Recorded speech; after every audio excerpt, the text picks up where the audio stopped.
Atos 17, a gente vai ler os versículos 30 e 31.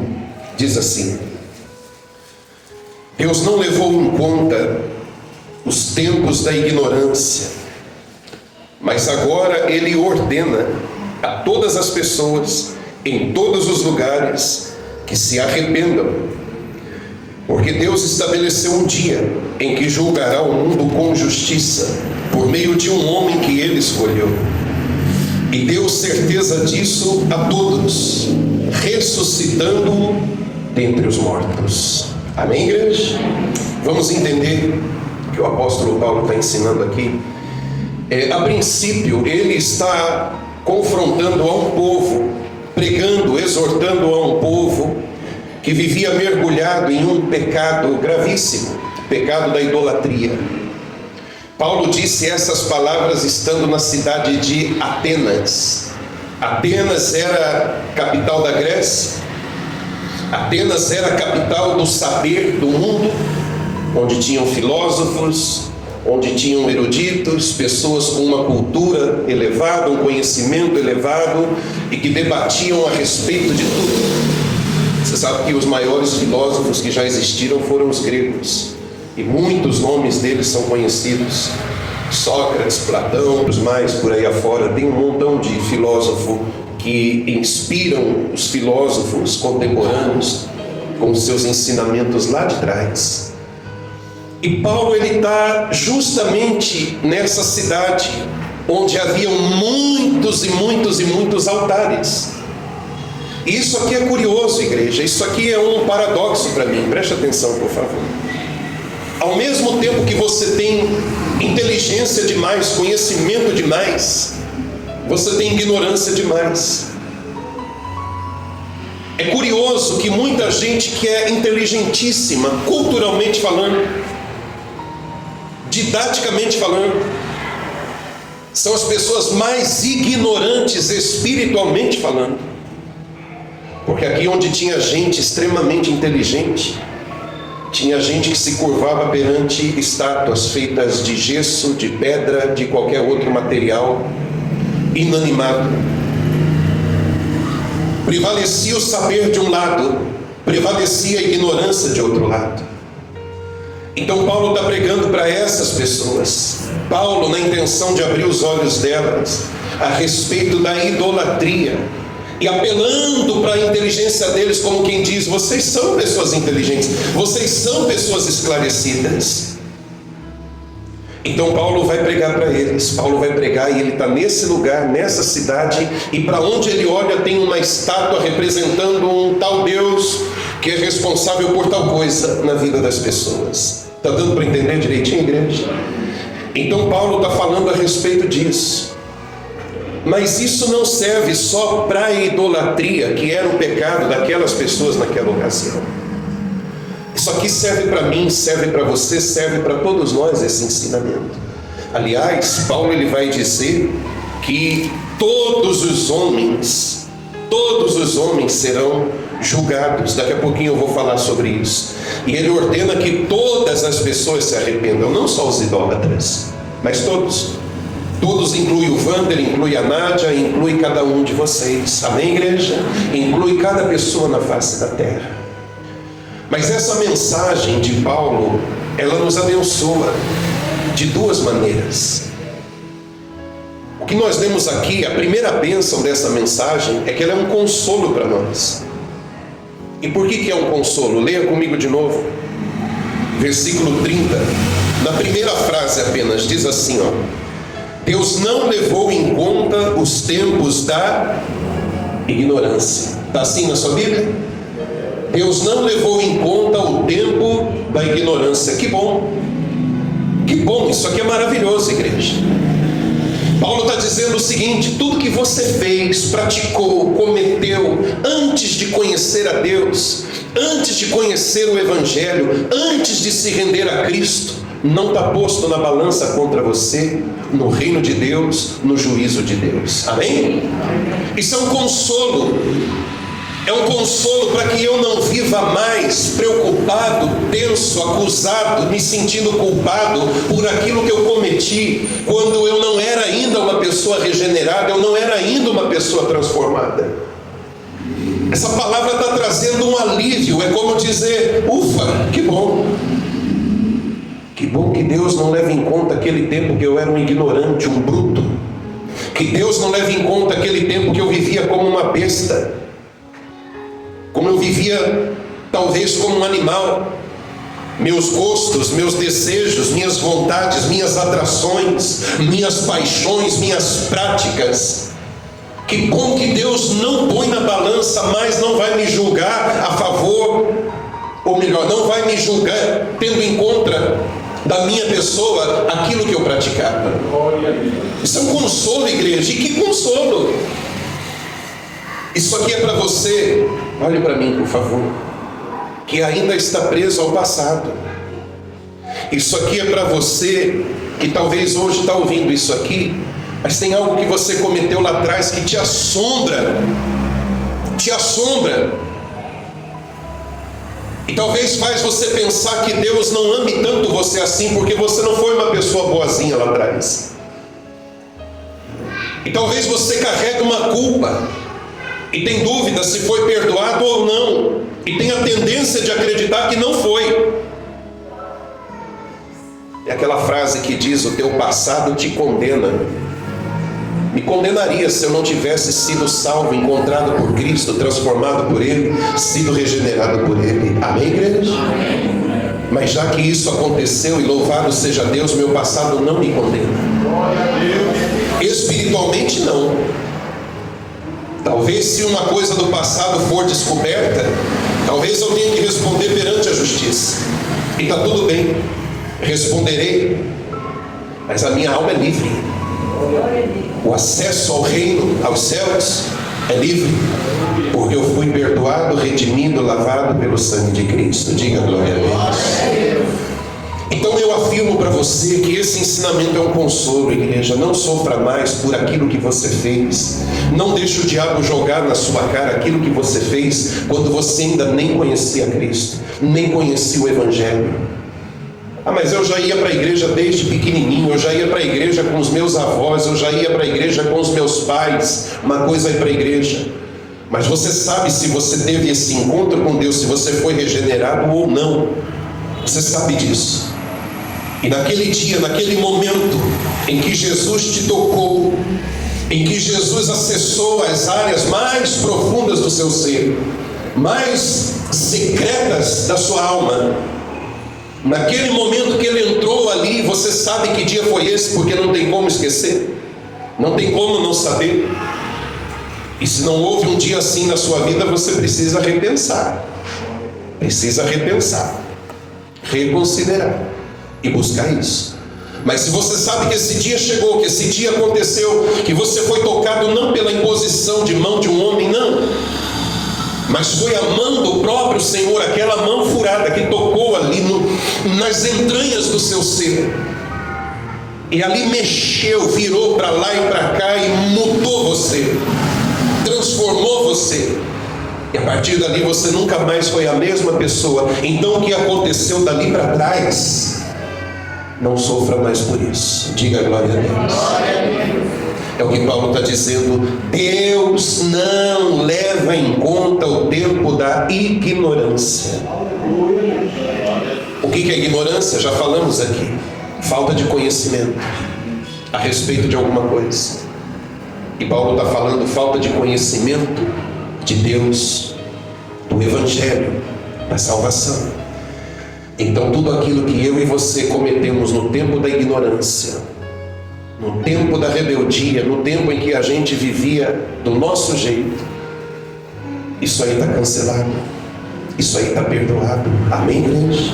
Não vai pesar na balança no dia do juízo. Louvado seja Deus por isso, porque senão era para ter muitos de nós tremendo de medo igual vara verde quando esse dia chegasse. Mas o consolo que eu quero que você receba por essa palavra é esse, igreja. Que você levante a sua cabeça. E como a música que a gente costuma cantar aqui, principalmente nos dias de Santa Ceia, Eu não sou mais escravo do medo. Eu sou um filho de Deus. Amém, igreja? Então você não precisa mais viver como escravo, atemorizado, preocupado, com medo. Não, levante a tua cabeça. E se alguém te acusar, a Bíblia diz: se o nosso próprio coração nos acusar. Às vezes são pessoas, João falou isso, às vezes são pessoas, às vezes não é nenhuma outra pessoa, mas é você mesmo que se acusa, é o seu próprio coração que se acusa, incapaz de perdoar-se a si mesmo, não concebe o perdão, não absorve o perdão oferecido, não crê no perdão, não abraça esse presente dado por Deus, chamado graça, chamado perdão. E aí você mesmo se acusa, ou ainda que pessoas te acusam. João diz ainda que o nosso próprio coração nos acusar, temos advogado junto ao Pai, Jesus. Está dando para entender direitinho? Então Deus não leva em conta o tempo da ignorância. Ficou claro isso para você, igreja? Você é livre, perdoado, redimido, louvado seja Deus. E eu disse para você que essa palavra nos traz duas bênçãos. Uma é essa, esse consolo, essa palavra. E também nos abençoa, nos fazendo um alerta para nós. Porque são dois lados da balança. Paulo está falando do tempo da ignorância, do tempo da falta de conhecimento. Mas agora o Evangelho entrou na terra por meio de Cristo. Agora um filho nos foi dado, o filho do seu amor, do amor de Deus. Sangue foi derramado, o Evangelho foi pregado, você foi alcançado por esse Evangelho. Amém, igreja? É o que Paulo está dizendo lá para os gregos. Paulo está dizendo assim: tudo que os homens fizeram no tempo da ignorância, Deus não leva em conta. Mas agora, em outras palavras, eu, Paulo, sou um mensageiro aqui entre vocês. Eu, Paulo, entre vocês, atenienses, eu, Paulo, entre vocês, gregos, trago uma mensagem. A partir de agora ninguém mais é ignorante, porque está chegando até vocês o conhecimento do Evangelho, está chegando até vocês a mensagem de Cristo. Amém, igreja? Aí a coisa muda de figura. Até então eram ignorantes. Mas quando o Evangelho chega, quando a mensagem da cruz chega, quando alguém diz, anuncia, proclama, declara como um arauto de que houve morte na cruz para remissão de pecados, então a ignorância vai embora. Não é mais desculpa, não é mais pretexto. A ignorância não é mais justificativa. E o que é que eu faço agora que eu já não sou mais um ignorante?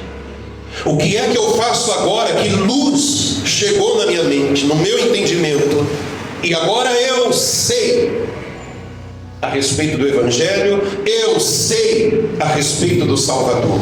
O que é que eu faço agora? Essa foi a pergunta que fizeram para João Batista quando ele pregava o Evangelho. João, o que faremos agora? Qual foi a resposta dele? A mesma de Paulo: arrependam-se. Arrependam-se. Arrependam-se de tudo que vinha fazendo, de tudo que vinha praticando, porque há um divisor de águas. Até aqui era o tempo da ignorância, Deus não leva em conta. A partir daqui, você já tem o conhecimento. Então trate de deixar as obras que até aqui vocês praticavam. Diga glória a Deus. Vamos ler de novo 30, mas vamos ler agora continuando até o final.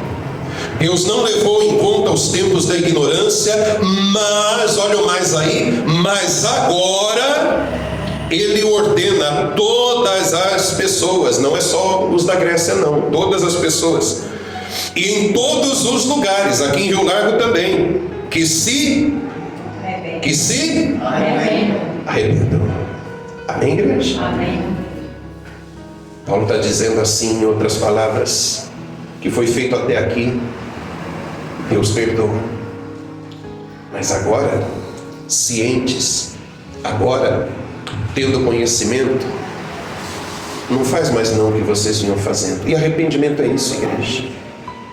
Arrependimento não é só aquela contrição, aquele choro, aquela coisa, às vezes até encenação. Infelizmente existe isso. Você vê muito isso em relacionamentos entre casais. O marido ou a esposa dá um show assim, um espetáculo. A Globo está perdendo o camarada, porque ele é tão bom ator, ela é tão boa atriz que consegue chorar. Estou arrependido, não vou fazer mais. E tem isso com Deus também, sabia? Me perdoa.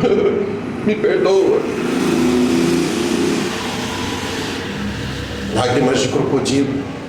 Isso é arrependimento, igreja? Não é. Bispo, então o que é o arrependimento? O arrependimento é a firme decisão. É a firme decisão de romper com aquilo, de deixar aquilo, de virar as costas para aquilo que você vinha fazendo. Isso é arrependimento. Arrependimento é atitude, é postura. Arrependimento é você dizer: eu rompo com isso agora, eu rompo com a cachaça agora, eu rompo com o adultério agora, eu rompo seja lá com o que for, com a mentira, com a idolatria, eu rompo com tudo isso, eu rompo com a corrupção, eu rompo com a hipocrisia. É a firme decisão de você não fazer mais o que vinha fazendo, praticar mais o que vinha praticando. Isso é arrependimento genuíno. Jesus falou, vou usar as palavras dele: o que roubava não roube mais, o que mentia não mente mais. Esse é o fruto, essa é a prova de um arrependimento genuíno. É que a pessoa não voltou a fazer, porque se volta a fazer não se arrependeu coisa nenhuma. E ela pode não derramar uma lágrima sequer, mas se ela mudou, ela se arrependeu. Amém, igreja? Então Paulo está dizendo, o chamado de Deus, a convocação de Deus, é que agora que não há desculpa da ignorância, agora que não há o pretexto de que não sabe, agora que sabe sim, tem conhecimento sim, a ordem agora, a palavra de ordem agora é: se arrependam, deixem para trás aquela vida. Aqui Paulo está chamando a pessoa para refletir, é uma introspecção, é ela olhar para dentro dela mesma e ponderar: o que eu fazia na minha ignorância? Fazia isso, mas agora eu ouvi falar de um juízo, agora eu ouvi falar de perdão, agora eu ouvi falar de salvação. Então o que me resta fazer agora é me arrepender, é deixar para trás as coisas que eu fazia na minha ignorância, porque ignorante eu já não sou mais. Eu adquiri o conhecimento que eu precisava. Amém, igreja? Posso continuar para a gente encerrar? E por que razão eu tenho que me arrepender? Por qual motivo eu tenho que me arrepender? O que esse arrependimento vai gerar? No que esse arrependimento vai incidir na minha vida? No quê? O que muda? O que ele me produz? Qual o resultado que ele me traz? Está lá no 31. Diz assim: porque Deus estabeleceu um dia em que julgará o mundo com justiça, por meio de um homem que escolheu, e deu certeza disso a todos, ressuscitando dentre os mortos. Amém, igreja? Então para pensar o que Paulo está dizendo. E a resposta para essa pergunta: por que eu tenho que me arrepender? Por que razão? Olha para mim, igreja. Porque se o pecado do tempo da ignorância não me condena, o pecado praticado depois do conhecimento me condena. Então Paulo está dizendo: esqueça aquele passado, esqueça tudo aquilo, não vai pesar na balança, mas agora faça a coisa certa, porque agora é como se iniciasse uma contagem. Agora é como se estivesse valendo. Sabe quando tem uma competição e a pessoa diz: valendo, 1, 2, 3 e já? Então a partir daí está contando, a partir daí vai para a balança. Então Paulo está dizendo: se arrependam, porque se por um lado você vê tanta bondade, tanta misericórdia, tanto favor de Deus jogando no mar do esquecimento tudo que você fez, tem bondade, tem misericórdia, tem, mas tem uma coisa que você não pode fechar os olhos: tem justiça também. E é por causa dessa justiça, está escrito, a gente acabou de ler, vai julgar com justiça.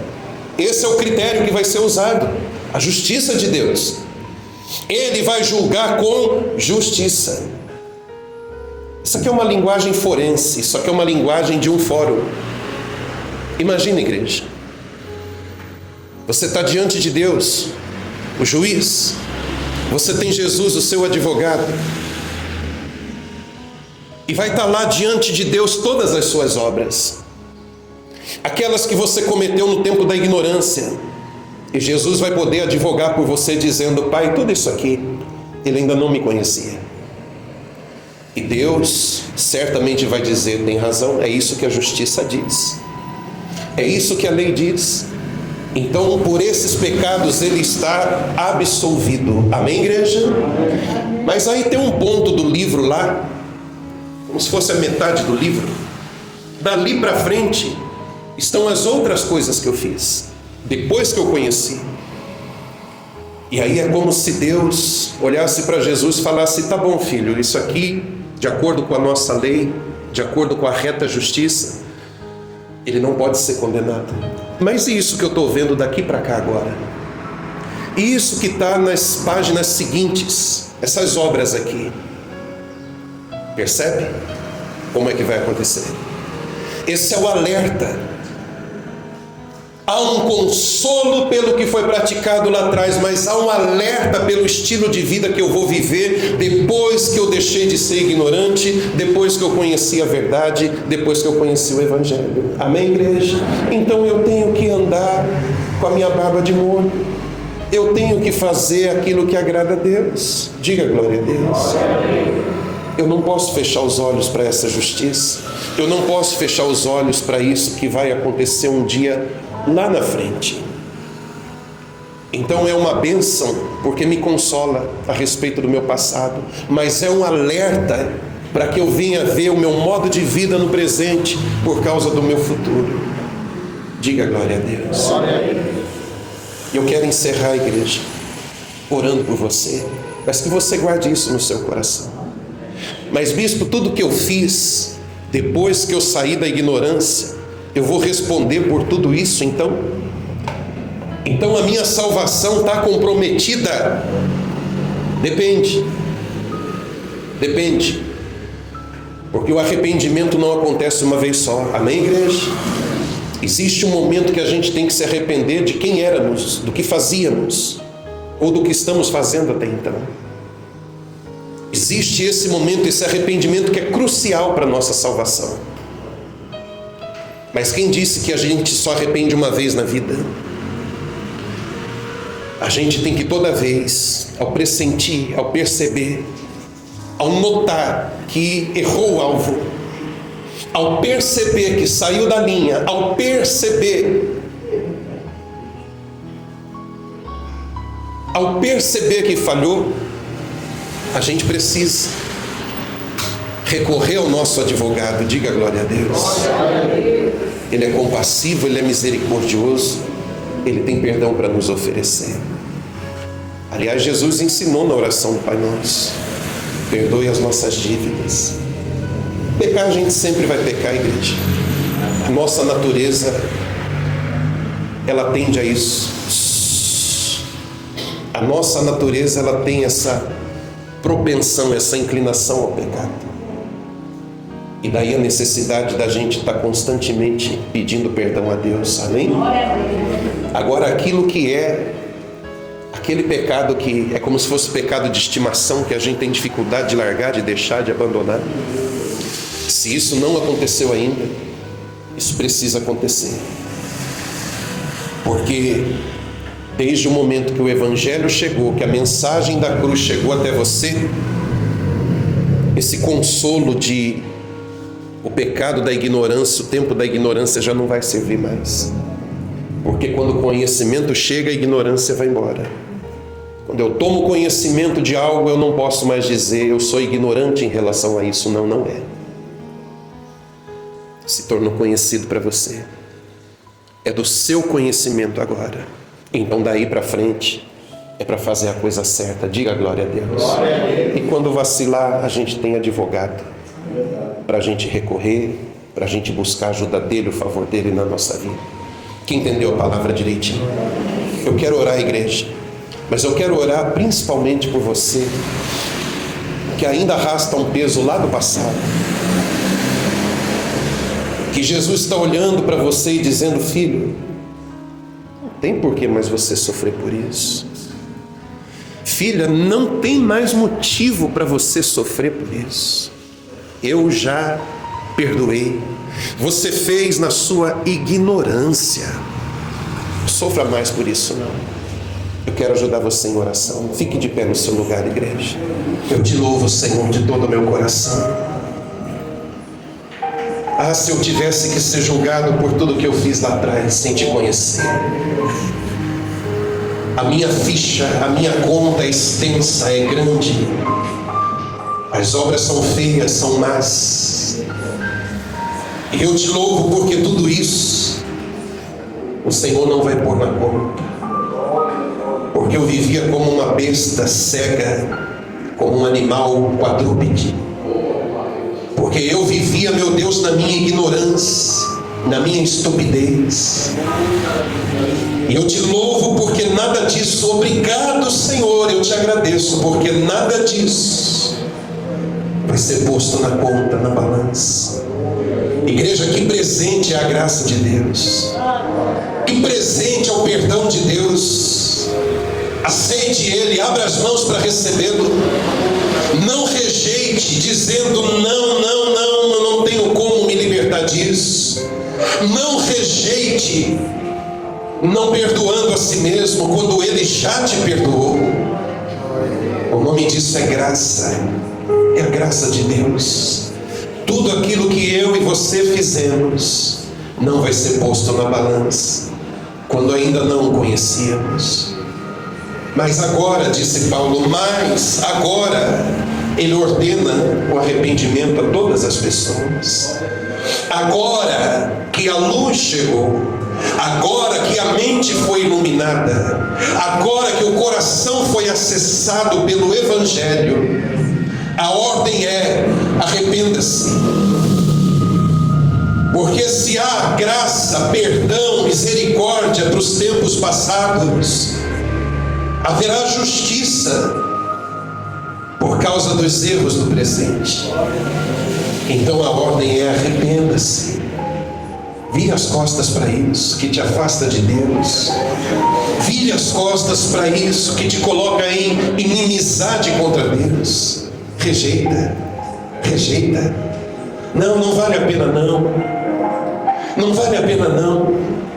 Então diga não a tudo aquilo que te separa do Senhor. Nos ajude, Pai. Nos ajude no nosso dia a dia. Quanto ao passado, somos livres, Pai. Quanto ao presente, somos responsáveis. A gente tem responsabilidade nisso. Mas a gente está aqui, meu Deus, como pessoas responsáveis, que aprendeu o que fazer com a palavra que recebeu, que aprendeu que resposta dar ao Senhor. E a resposta é essa: arrependimento. Perdoa os nossos pecados, Pai. Perdoa as nossas transgressões, Pai. Perdoa a maldade do nosso coração, Pai. Ó Senhor, trabalha em nós, trabalha no nosso interior. Nos dá força, nos dá coragem. E que aqui haja homens e mulheres, meu Deus, decididos, resolvidos, determinados a romper com todo tipo de pecado para agradar ao Senhor. Nos ajude, Pai. Nos ajude, eu te peço. Porque o que o Senhor tem preparado é tão belo, é tão lindo, é tão maravilhoso. E a gente não pode desprezar, a gente não pode rejeitar, a gente não pode viver de maneira irresponsável. Então nos ajude em nome de Jesus. Só de pensar o que seria de nós se fosse posto na balança todos os nossos erros do passado. Mas eu te louvo porque o Senhor joga tudo para trás do Senhor mesmo. Eu te louvo porque o Senhor lança no mar do esquecimento e já não se lembra mais. Nos ajuda a viver com responsabilidade, Pai. Nos ajuda a viver o nosso cristianismo com decência, não de brincadeira, não vivendo um oba-oba, tudo é festa, tudo é farra. Não, Pai. A gente não é mais ignorante. Agora a gente tem o conhecimento da graça e da verdade. Nos ajude, eu te peço, em nome de Jesus. Diga: Senhor Jesus, muito obrigado por dar um jeito no meu passado. Muito obrigado por perdoar tudo que eu fiz na minha ignorância. Me dá responsabilidade no meu presente, para que o meu futuro seja a vida eterna. Em nome de Jesus. Diga amém.